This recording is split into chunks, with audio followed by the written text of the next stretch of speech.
اخبار روز تکنولوژی از کانال تکنونیوز. It is time for us to adopt a new company brand to encompass everything that we do. To reflect who we are and what we hope to build, I am proud to announce that starting today, our company is now Meta. همه‌گیری ویروس کرونا و افزایش محبوبیت شبکه‌های اجتماعی در چند سال اخیر نیاز به اینترنت و فضاهای آنلاین را برای انجام فعالیت‌های اقتصادی دوچندان کرده. متاورس به طور غیرمنتظره به یکی از محبوب‌ترین اصطلاحات در نوآوری تبدیل شده و هر سرمایه‌گذاری میخواد از اون بهره ببره. اکنون 40 میلیون دلار در هر ماه جابجا میشه و گرانترین تراکنش‌ها در طول تاریخ روی ارزهای انتخابی متاورس، یعنی توکن غیرقابل تعویض یا همون NFT، فقط در چند ماه گذشته اتفاق افتاده. اگر کسب درآمد از متاورس براتون جالب به نظر میرسه، احتمالاً از اینکه سرمایه‌گذاران در حال سرمایه‌گذاری گسترده در این فضا هستند شگفت زده نخواهید شد.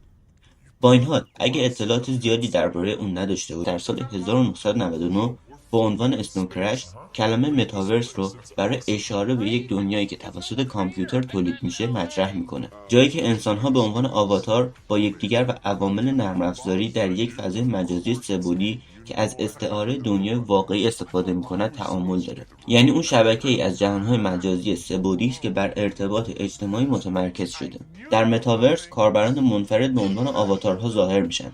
حمل و نقل درون اون به پیاده‌روی یا وسیله نقلیه محدود میشه. متاورس نیل استفنسون برای کاربرانش یک محیط شهری توسعه یافته در امتداد جاده به عرض 100 متر به نظر میرسه که خیابان نامیده میشه. به طور گسترده تصور میشد که متاورس یک دنیا مجازی است که افراد تو اون برای بازی کردن، تعاملات اجتماعی و کار دور هم جمع میشن.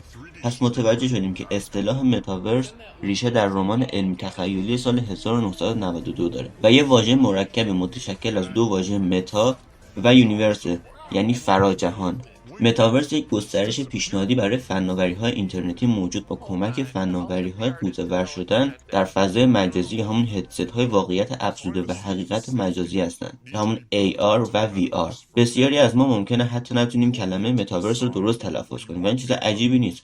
متاورس یک ترکیب فناوریه که دنیای مجازی، واقعیت افزوده و مولتی مدیا رو با هم ترکیب میکنه تا به کاربران امکان زندگی کردن در یک جهان دیگر، یعنی فضای دیجیتال رو بده. جهان متاورس فراتر از تجربه فعلی و نسخه دیجیتالی دنیای واقعی ماست. یه دنیا کاملا دیجیتال که امکان تفریح، خرید، رفتن به سینما، تأسیس گالری و فروشگاه، انجام سایر فعالیت اقتصادی تو وجود داره. تو داستان علمی تخیلی این اصطلاح اغلب به عنوان تکرار فرضی اینترنت به عنوان یک دنیای مجازی واحد و جهانی توصیف میشه که با استفاده از هدست‌های واقعیت مجازی، عینک‌های واقعیت افزوده، گوشی‌های هوشمند، کامپیوترهای شخصی و حتی کنسول‌های بازی تسهیل شده در دسترس خواهد بود. اگه به این حرفا باور ندارید به این سوال پاسخ بدید: آیا یه دهه قبل به این فکر می‌کردید که انجام فعالیت‌های اقتصادی روزمره در شبکه‌های اجتماعی مثل اینستاگرام اتفاق میفته؟ تعجب نکنید در آینده نچندان دور متاورس عملکردی بسیار کارآمدتر و پیشرفته‌تر از شبکه‌های اجتماعی فعلی ما خواهد داشت. روزی خواهد رسید که افراد به جای اینستاگرام ساعت‌های زیادی صرف تفریح و گشت و گذار تو این دنیا انجام بدن. انجام فعالیت‌های گوناگون از جمله فعالیت‌های اقتصادی روزمره، کسب مهارت‌ها، اداره کسب و کار و خیلی کارهای دیگه که اونجا انجام میدن. در سال 2021 فیسبوک به متا پلتفرم تغییر نام داد و رئیس اون مارک زاکربرگ تعهد این شرکت به توسعه متاورس رو اعلام کرد.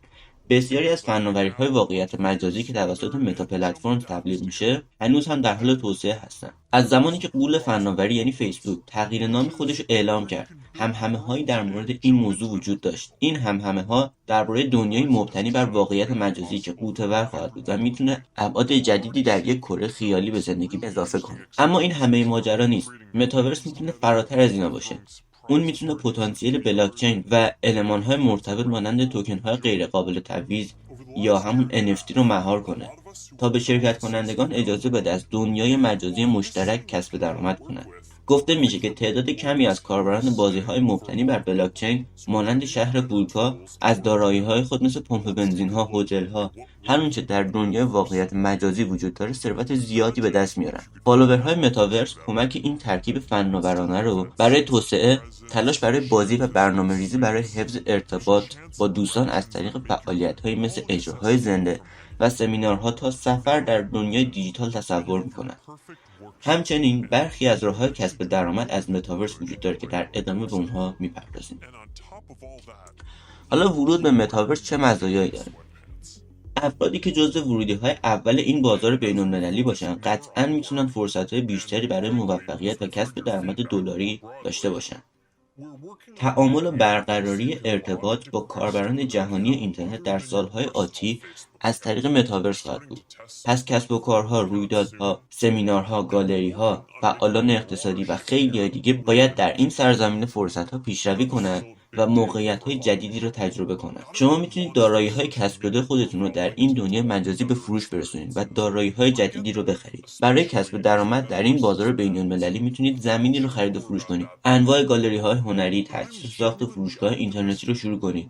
دارایی‌های دیجیتال و NFT رو معامله کنید، تبلیغات انجام بدید و خیلی کارهای دیگه برای کسب و کارها از جمله مهمترین روش‌های درآمدی در این فضای جدیده. بلاکچین و ارزهای دیجیتال چه جایگاهی در متاورس دارند؟ متاورس همگرایی زندگی فیزیکی و دیجیتالی ما که با پیشرفت در اتصال به اینترنت، AR، VR و فناوری بلاکچین ایجاد شده. این فقط نقطه اوج تمام فانتزی‌های علمی تخیلی ماست. چرا که اون چیزی که در ترون یکی از محبوب‌ترین شبکه‌های بلاکچینی و یکی از جذاب‌ترین ارزهای دیجیتال بازار تصور میشه، همین الان شروع به اتفاق افتادن کرده. بیت کوین برای اولین بار ذخیره اطلاعات مربوط به دارایی کاربران رو از یک نوع سیستم ثبت اطلاعات و گزارش جدیدی به نام بلاکچین استفاده کرد. بلاکچین یک سیستمیه که با استفاده از رمزنگاری و توزیع داده‌ها اطلاعات ذخیره شده خودش رو با همه اعضای یک شبکه به اشتراک میذاره و به این دلیل اطلاعات ثبت شده رو نمیشه هک کرد و حذف و دستکاری کرد. دنیای متاورس اگر در کنار ارزهای دیجیتال قرار بگیره میتونه باعث بشه خدمات و محصولات در فرامرزها هم قابلیت دسترسی داشته باشه.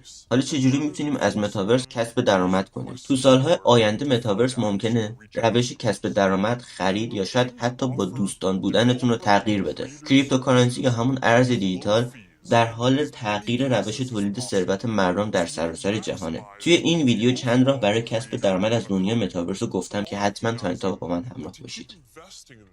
بازی‌های کسب درآمد Play to earn games. بازی‌های کسب درآمد یکی از راه‌های معروف کسب درآمد از متاورس. بازیکنان در آسیای جنوب شرقی با انجام بازی‌های مبتنی بر بلاکچین یا همون Play to earn امرار معاش می‌کنند. اسنوپ داگ رپر معروف شروع به برگزاری مهمانی‌های مجازی کرده و هنرمندان چنین روش جدیدی رو برای کسب درآمد دارن.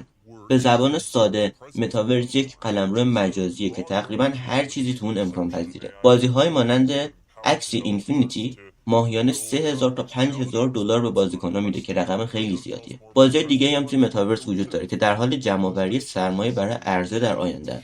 بازی‌های اسپیس پورت، گادز آنچایند، اسپلینترلند، The Sandbox 3D 4 بازی محبوب دیگری هستند که میتونید در متاورس بازی کنید و پول در بیارید. حالا چند روش دیگه‌ای هم که میتونید پول در بیارید خرید آنلاین هستش. خرید آنلاین بسیار سودمنده و یکی از راه‌های معروف برای کسب درآمد در متاورسه. زیرا شرکت‌هایی مثل آمازون ارسال سریع و طیف متنوعی از برندها رو ارائه میدن که میتونید از بین اونها انتخاب کنید. مفاهیم جدیدی مثل مد دیجیتالی و قالب‌های آواتار متجلی خواهند شد و راه رو برای شرکت‌ها و برندهای پوشاک که ممکنه فقط در اینترنت وجود داشته باشند هموار می‌کنند. با تغییر ساعات کاری افراد، آزمایش‌های مجازی ممکنه اهمیت بیشتری پیدا کنند تا بتونید نحوه کانکت شدن و ارتباط عالی با آواتار خود رو در متاورس پیدا کنید. سفر و گردشگری با اعمال محدودیت‌های سفر در 2 سال گذشته سال 2020 و 2021 به علت همه‌گیری ویروس کووید 19 تورهای واقعیت مجازی محبوب شدند. به عبارت دیگه تیم توسعه متاورس قصد داره بازدیدکنندگان رو جذب و رویدادهای تاریخی مثل جنگ داخلی آمریکا رو بازسازی کنه. بنابراین شاید بتونید بدون خروج از خونه از مرزها عبور کنید و همچنین بتونید در زمان سفر کنید. علاوه بر این با استفاده از مکانهای کاری که از متاورس برای همکاری استفاده میکنن واقعا نیاز کمتری به سفر در مسافتهای طولانی وجود داره و خود این امر باعث صرفه‌جویی در هزینه و سوخت میشه. پارتی و شرکت در کنسرت آنلاین از بسیاری جهات برگزاری پارتی‌های آنلاین ساده‌تر از مهمونی‌های واقعی و یکی از راه‌های معروف برای کسب درآمد از متاورسه. اما با این وجود اون فاقد ظاهر و احساس یک مهمونی مناسبه. متاورس در حال تلاش برای پر کردن این شکافه. مالکیت آنلاین اموال دیجیتالی در واقع آثار هنری و قطعات زمین بیشتر از هر نوع سرمایه‌گذاری دیگه علاقه سرمایه‌گذاران رو برانگیخته.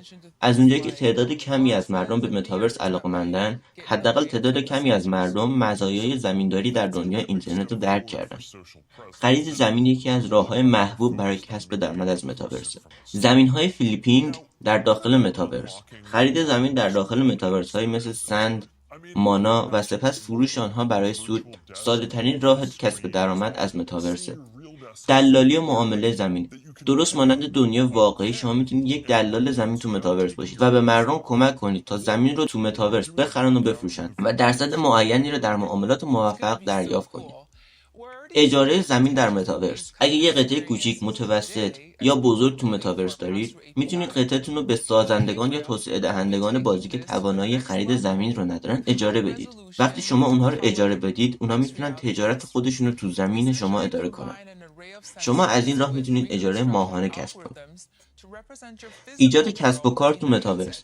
شما میتونید کسب و کار خودتون رو توی متاورس ایجاد کنید و شروع به فروش چیزهای دیجیتالی کنید. یکی از ایده ها میتونه میزبان اجرای کنسرت و برنامه‌های زنده باشه که در بالا ذکر شد. میتونید کسب و کارهای زیادی رو تو متاورس ایجاد کنید تا درآمد غیر فعالی به دست بیارید. توسعه بازی‌ها و کسب درآمد. اگر دیولپر یا توسعه دهنده بازی هستید، میتونید مثل سندباکس در متاورس بازی بسازید و از این بازی درآمد کسب کنید. با افزایش محبوبیت بازی شما، درآمد شما نیز افزایش پیدا میکنه. معماری و طراح متاورس. از اونجایی که تعداد زیادی قطعه زمین تو متاورس وجود داره، پس از خرید اون قطعه سرمایه‌گذار ممکنه ندونه که چجوری چیزهایی رو در اونجا طراحی کنه. یک معمار یا یک طراح متاورس میتونه به مالکیت زمین کمک کنه تا سازوهای مختلفی رو بر روی متاورس بسازه و از آن کسب درآمد کنه. کارشناسان معتقدن از سرمایه‌گذاری واقعی در این دنیای جدید زمانی آغاز میشه که بتونیم در حین کار بر روی پروژه‌های مختلف واقعا با افراد مختلف دیگری از سراسر جهان آشنا بشیم. متاورس آینده یک مدت‌ها در انتظارش بودیم.